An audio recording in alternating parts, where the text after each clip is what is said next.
some leeway. It is now 2:14 a.m. in Thailand, and yeah. So I have quite a few ideas here. I'm going to move at quite a clip, and so I might be speaking too quickly for some. Everyone's able to hear me at the moment, and everyone can see my screen. Is that right? Yes, loud and clear, very clear. Okay, great. Okay. So I'm going to be talking about the concept of attention, which I feel is a concept that's been a bit underserved by analytical psychology. Um, so Jung's first explorations of the unconscious were the word association test, in which he demonstrated that certain stimuli could interrupt the subject's attention to a task. He posed that an activated concept, a complex, a splinter locus of subjectivity in the unconscious, had diverted a portion of attention to itself, which allowed it to gain enough energy to come closer to consciousness. From these observations come two important conjectures, which were the foundations of analytical psychology. The first is the dissociability of the psyche, um, and that the ego position is held by the complex that manages to sustain attention while the other complexes remain in potential. It is the drawing or seizing of attention that brings a complex to life, that vitalizes it. The second conjecture is that shifting or interrupting attention is linked to a change in energy states. When the attention of the ego is weakened by an activated unconscious complex, the unconscious complex gains energy, or more correctly, libido. When considering the title of title of this conference, we could ask, what is the vital force? For me, the vital force is libido in action, directed into action through the mechanism of attention. So discussion of the vital force must include consideration of attention. And yet, while academic psychologists and neuroscientists have researched the phenomenon of attention, analytical psychologists have neglected it. On the other hand, the ubiquitous social media platforms place an extraordinarily high value on attention. Stock market-driven avarice drives Facebook, Instagram, TikTok, Google, and other technology titans to find ever more sophisticated ways of manipulating and seizing our attention so as to dominate the attention economy. Whereas critical media theorists, such from Herbert Marcuse to Marshall McLuhan and Shoshana Zuboff, have set out the dangers of how attention is manipulated through mass media, the Jungian contribution to media theory thus far has largely been kind of a cultural anthropology of storytelling. In this presentation, I will briefly review the study of attention in academic psychology. I will go on to set out how attention is at the heart of analytical psychology and the role it plays in individuation. And then I will take a critical look at modern mass media attention economy and how it impacts psychic health. In closing, I will suggest some ways in which analytical psychology can contribute to critical media theory. In 1890, at the beginning of modern psychology, William James famously declared that everyone knows what attention is, defining it as the mind's focused possession of one object among many. It's the solution to the many, many problem. Many inputs, many outputs. So we have to focus. This is the spotlight conception, where attention creates a phenomenal salience, making certain contents appear highlighted, accentuated, emphasized a dimmer background. That's where we come up with metaphors. I would like to foreground that, or I'd like to bring this to the fore. That's using the spotlight metaphor. This approach faces a profound challenge from phenomena like unconscious attention. We find attention operating below the threshold of awareness in blindside patients, for instance, who respond to stimuli that they cannot see. This suggests attention may be a more fundamental psychic function than consciousness itself. Attention as the gatekeeper for conscious action. The second major framework in academic psychology takes a more functional approach. Here, attention serves as a gatekeeper, the mechanism determining what crosses the threshold from mere sensory registration into conscious awareness and working memory to prepare it for action. This is the gatekeeping thesis. You are phenomenally conscious of X only if you attend to X. Without attention, we experience what researchers call inattentional blindness.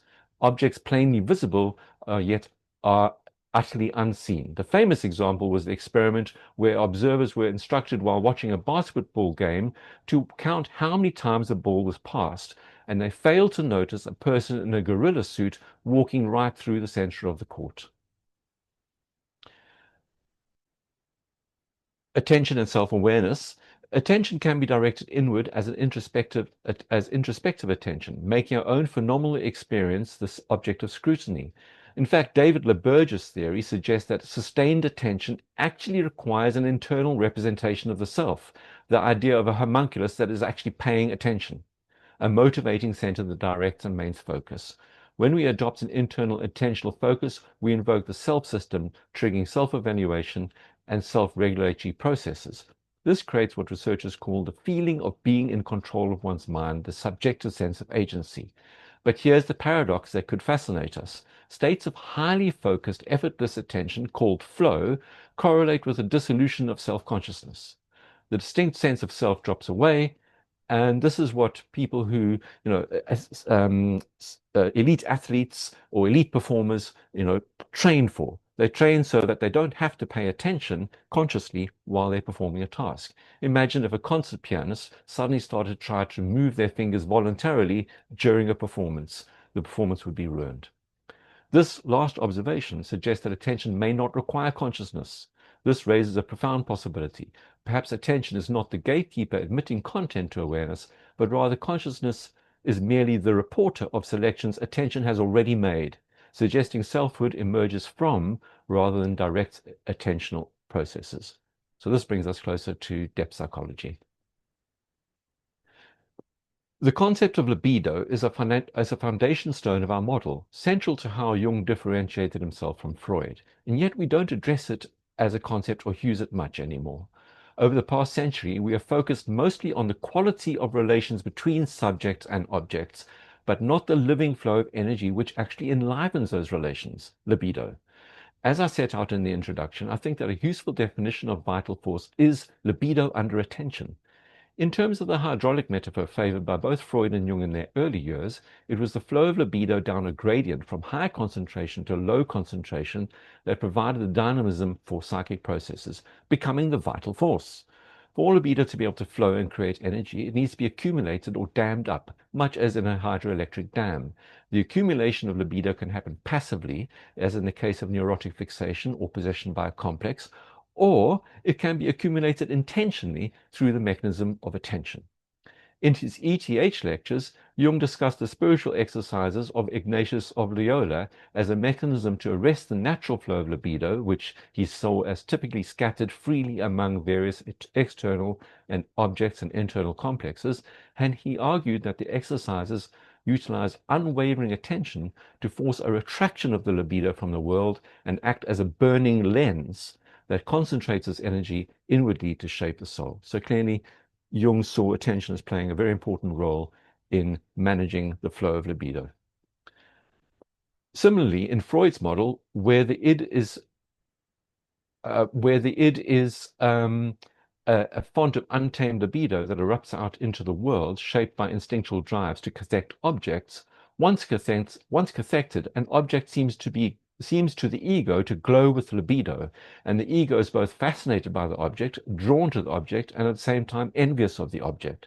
The ego seeks to be cathected in the same way as the object is, saying, I too am like the object. The ego modifies itself to resemble the object to draw some of the libido to itself. As Freud pithily wrote, the ego is the precipitate of abandoned object cathexis. The work that marked the beginning of Freud's independent path from Freud, or Jung's independent part from Freud, was titled in German, Transformations and Symbols of the Libido. And that the word libido is not included in the English translation. In the book, Jung uses the spontaneous fantasy material of a young woman known as Frank Miller to construct a map of the human psyche's attempt to heal and evolve. Jung's primary concern is understanding the dynamics of libido. The central question of the book is how does this raw instinctual energy get transformed into higher cultural and psychological functions? Jung posits that the unconscious naturally produces symbols to facilitate this transformation. These symbols act as psychic transformers, devices designed to convert energy from a lower biological form into a higher spiritual or psychological form. However, a symbol or a transformer is useless unless energy is fed into it, unless it is cathected. This brings us to the crucial mechanism that makes this entire process possible: attention. For the transformation of libido to occur, the conscious mind must engage with the unconscious product, for instance, in an active imagination. The ego cannot simply remain passive. The bridge between the conscious ego and the transformative power of the unconscious symbol is the act of focused attention. In the case of Frank Miller, the unconscious produced a dazzling array of mythological images, And Jung argued that these images were not random debris of the mind, they were purposive. They had a teleology. Crucially, they were possessed a numinous quality, a fascinating power that gripped Miller's attention. They demanded to be seen. This fascination is the key. When an interior image evokes fascination, it acts as a psychic magnet. It draws the attention of the ego, which further cathects the image with libido.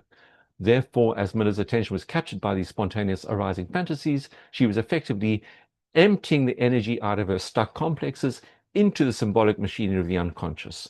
The image captures the attention serves as the conduit for libido, and once libido is invested in the symbol can begin its work of transmutation. Without the mechanism of attention, the fantasies would remain inert dreams, fleeting fragments with no power to change the personality. It is the conscious act of attending to the image that activates the symbol, turning it from a static picture into a dynamic engine of psychological transformation. In the development of consciousness in the infant, attention is the seed around which the pearl of consciousness grows. The ability to sustain attention is, in essence, the experience of sustaining ego coherence. And it is the mediation of attention by the parent that enables the emergence of this consciousness in the first place. Before birth, the infant exists largely in a state of undifferentiated awareness, floating in a warm, encompassing matrix where distinctions have not yet formed. Birth changes everything. The infant is suddenly exposed to unfamiliar sensations, which create focus points, moments that draw the infant's attention out of the undifferentiated field. The infant feels unpleasant sensations and cries. The infant encounters the breast and feeds. The first point of focus for the infant is the mother's nipple. This is the infant's first experience of focusing attention. By sucking on the nipple, the infant is able to draw milk from the mother's breast. The milk is nourishing, and the milk becomes the first image of libido. Attention focused on something draws libido, and libido is nourishing. Here is at the very beginning of life, we see the fundamental pattern. Where attention goes, psychic energy flows. These moments when attention is focused are what Jung describes as islands of ego experience, brief consolidations of awareness that rise up from the sea of unconsciousness. As the infant becomes increasingly able to sustain attention, the parent begins to play another crucial role. Through noticing and responding to the infant's ability to focus, the parent mediates the infant's shifting attention patterns into an image of themselves. No, it's a dialogue. Oh, you're looking at this. Oh, you're hungry. Oh, you're this. So there's a kind of a narrative coming, which the infant begins to pick up. To be able to sustain attention is to float free of the psychotic anxieties that threaten to fragment the early ego. Psychoanalytically formed theories of development converge on this understanding. Daniel Stern conceptualizes the sense of self as emerging in the intersubjective space of the relationship with the caregiver. It is the careful and sustained attention of the caregiver that draws the infant's sense of self to the surface. Donald Winnicott views the reliable attention of the caregiver as ego support and good enough mothering, which leads to the infant's feeling of going on being. Similarly, Erich Neumann describes a mother's living interest as psychic nourishment that animates the child's potential, allowing the pre-ego self to consolidate into a functioning autonomous consciousness. The parent's sustained attention is the primary mechanism that organizes and validates the child's nascent internal life. Being the focus of attention is the experience of being lifted out of the unconscious state. It is the primary driver of infant development. Conversely, when we are not able to sustain the attention of the significant other, we feel as though we are disappearing, disintegrating, as though we do not exist. Attention is also the primary healing factor in talking therapies.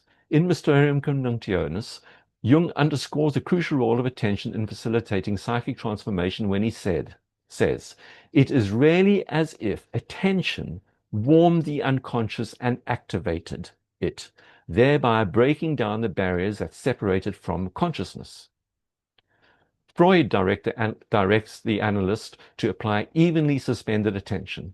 This application of non-directive attention to the patient's internal processes is what constitutes the analytic attitude in our clinical work.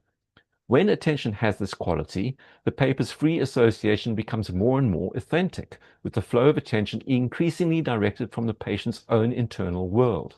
It is this that enables the patient to come to an awareness of their own shifting attention patterns and so encounter parts of themselves that they had not known before. Paraphrasing Bion, to tolerate not knowing leads to the development of the symbol. To tolerate not knowing is the same as sustaining attention. To sustain attention on something is to allow that it is transforming and cannot be known. That all that one can do is sustain attention on it. To know something is to categorize it, so as to not need to pay attention to it. To know something is to label it and to stop paying attention to it. Now on to a sort of a quick view of critical media theory. In 1967, Marshall McLuhan observed that all media work us over completely, leaving no part of us untouched, unaffected, unaltered. His famous dictum, "The medium is the message," reminds us that any understanding of social and cultural changes requires grasping how media function as environments. Media, McLuhan argued, are extensions of human faculties, both psychic and physical. What he could not have anticipated was just how total that extension would become. I mean, we are completely surrounded by the internet now. There's no way, we cannot live outside the internet at the moment. The internet has delivered the wealth of information it promised, but as we know, this has created a compensatory shadow, a famine of attention. The most valuable commodity online is not content, it is attention itself. Media companies devote all their considerable resources to capturing and holding our gaze because our attention is what they sell. We are not the customers of internet media companies, we are the product. Consider what happens when we scroll endlessly through social media. The algorithms that curate our feeds effectively take over a function that properly belongs to the prefrontal cortex, the regulation of attention. This same region acts as an inner observer, reinforcing our sense of being active agents in the world. When algorithms assume this role, something profound shifts. The way we see ourselves becomes mediated in ways we largely remain unaware of. The algorithm functions as a kind of false superego, dispensing exclusion anxiety and inclusion rewards, training us like battery chickens to consume more of what we already like. These companies, media companies, sustain our attention through flattery and affirmation. Using data analysis, they serve us personalized, all-you-can-eat buffet of media that fits our tastes and prejudices, always affirming our worldview. This makes the internet, like any other previous mass medium, a me-centric experience, a narcissistic medium. We think we are looking out through a window into the world, but instead we are gazing at a distorted reflection of ourselves, a distortion that's so subtle and dangerous it becomes like a basic fault. The internet is a dark glass, a false mirror, with the power to fascinate and enchant. The myth of Narcissus is instructive here. For Narcissus there is no other, a fact underscored by the tragedy of Echo, who can only repeat fragments of what Narcissus says to himself, rather like autocorrect or your search history on Google. As Renos Papadopoulos suggested, Jung's entire opus can be appreciated as a series of progressive reformulations of his understanding of the other. And as Jung himself wrote in Aeon, where there is no other, or it does not yet exist, all possibility of consciousness ceases. The constant scrolling on Instagram and TikTok finds its apposite image in the infant described by Andre Green, who sucks at the dry nipple of the dead mother, a desperate attempt to have attention held sufficiently long for some libido to accumulate. The luminous phone screen exerts such powerful attraction that it almost seems numinous. But what's so fascinating? It's not the content. It is not the cats. It is not the dancing. It is not even the singles on the dating apps. These are merely pretexts. It is the screen itself that draws us to touch it, as though it were the altar of a god whose blessing we seek. When media companies steal our attention, they simultaneously create in us a desperate hunger for it. On dating apps, on Instagram, on our websites, we're encouraged to see ourselves as media products. The more likes we accumulate, the more views, the more followers, the better we feel. In this economy, those who capture the most attention appear the most alive, the most libidinized. Those who without follows experience themselves as only half alive, no libido. Academics know the dictum publish or perish. In the social media era, this applies to everyone. What results is the tyranny of the self, of the narrative self, where the ego becomes caught in the ceaseless striving while never feeling good enough. The call to self-realization, with which we Jungians have some overlap, has mutated into what we might call an excellence narrative. Be the best version of yourself. Be thinner, be younger, be faster, be richer. The narrative self completely obscures the immanent self. Individualism is not individuation. The teleological function of the self gets supplanted by an algorithmic other, acting as a false self, presenting a false teleology that drains libido reserves and precipitates collapse into depression. Brazilian analyst Henrique Pereira presently called this the exhaustion of the hero. In China, millions of youth have embraced tang ping, lying flat, rejecting the exhausting stresses of modern striving. In America, quiet quitting expresses the same weariness. We might remember that even Jung had to kill his ego ideal. Siegfried had to die so that Jung could live. Unable to sustain a coherent sense of self or view of the world under this pervasive influence, the ego becomes weak, labile, susceptible to external manipulation. Is it any wonder that the most popular diagnosis of our time is ADHD? So in conclusion, it is clear here that the function of the Jungian analyst or psychoanalyst, but particularly the Jungian analyst, is that because we have an idea, because we have the concept of the objective psyche, where images are emerging not from a manufactured reality, but something that is objective, that the attention can be directed to, and that by directing the attention of the ego to the unchanging eternal archetypes and the images that emerge from them, we ground the psyche in forms that are not suggested phantom objects, but real objects. Ultimately, all attention derives from the self, the organizing principle at the heart of the psyche, which organizes through directing attention. This attention is guided through the archetypal forms, which gives rise to authentic timeless images which enable an ego to dialogue itself into existence.